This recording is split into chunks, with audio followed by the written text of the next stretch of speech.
Welcome to Speed Round Sunday on the Parenting Roundabout podcast, where we share a mini episode from our past for your weekend listening pleasure. We'll be back tomorrow with a brand new episode. Today, Nicole had the question, what is on your coffee table? This is kind of like what's in your purse or what's in your car, or you know, what do you find on your coffee table? Terry, besides possibly a fan or a bowl of ice, what would we find on your coffee table? Well, I think listeners know me well enough to know that what is on my coffee table is a random assortment of junk and some dust. But more interesting is what's under my coffee table. We have one of these coffee tables that has glass on the top, and then there's a shelf underneath. Mm-hmm. And what is on the shelf underneath mostly is books that my husband has read. And he reads a book and he puts it in that pile under the coffee table, and it's like pressing up against the glass now.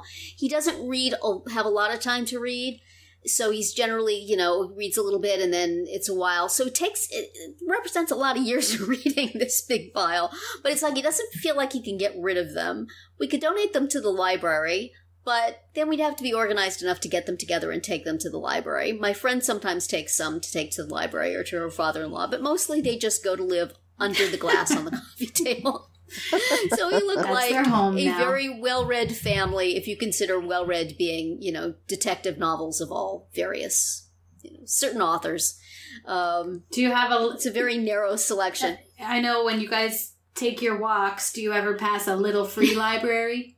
Do you know what those are? No.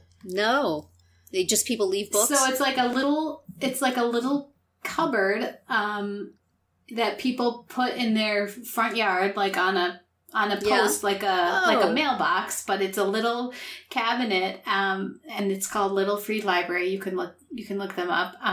There are a whole bunch of them in my town, and it's just kind of like take one, leave one kind of idea. So sometimes when wanting to get rid of, when I've read something and I'm quite sure I'm not going to read it again, I will just drop it in a Little Free Library. That's a lovely idea. That sounds like a Midwestern thing. I don't think we do that here in New Jersey. Maybe not. That sounds like the kind of thing you do when you know you're going to have to ask people to dig you out of something later on. So here, have a book. Have two. I'm not using these anymore. That's funny. Anyway, so that's my coffee table. And then, of course, there's large balls of dog hair underneath the coffee table. Yes. We have those, too. As there is in every idle corner of my house. How about you, Nicole? Do you have a coffee table? And if so, what is on it? Yeah. Similar to Terry, we have a coffee table that's 2 levels. Mm-hmm. Mm-hmm. And the bottom level just seems to get piled up, not so much with books, but like random stuff. I mean, so the top of it is just kind of this big bowl that collects, well, it started out as a decor item, but now it just collects remote controls. Right. And, whatever was in there for decoration is long gone. It's just this bowl of, and then underneath is just this like mad collection of, I don't know, everything from like computer cords to card games to a board game to a puzzle to an extension cord to I don't know. I even found like some gum down there at one point. I mean, legitimate. If anything's lost in our house, that's the first place we go to. Mm-hmm. Was it chewed gum or? I know. Hopefully, it was a pack of gum, not a piece of chewed up gum. It was a pack of gum. A pack of gum that our dog had not yet discovered, which was really surprising. So even she avoids that area. Oh God! She should know that's where the good stuff is. Yeah, that's right. She hasn't figured that out yet. But yeah, basically if I find anything and I don't know what to do with it, it goes there. Yeah. So it's kind of our catch-all in our house. It's the kitchen junk drawer of the living room. It really is, of the living or of the family room. Yeah. So so it's kind of just got this bizarre, like I have this kind of big tray. Maybe I just need to take the tray away because it just screams, I'll collect anything. I'll, bring it to me. I'll hold it for you indefinitely and let it collect dust. Fill me. Yes. Yeah, fill me up with all your junk. That's why I'm here. It's like, we don't need an invitation. All we need is a flat surface around here. Exactly.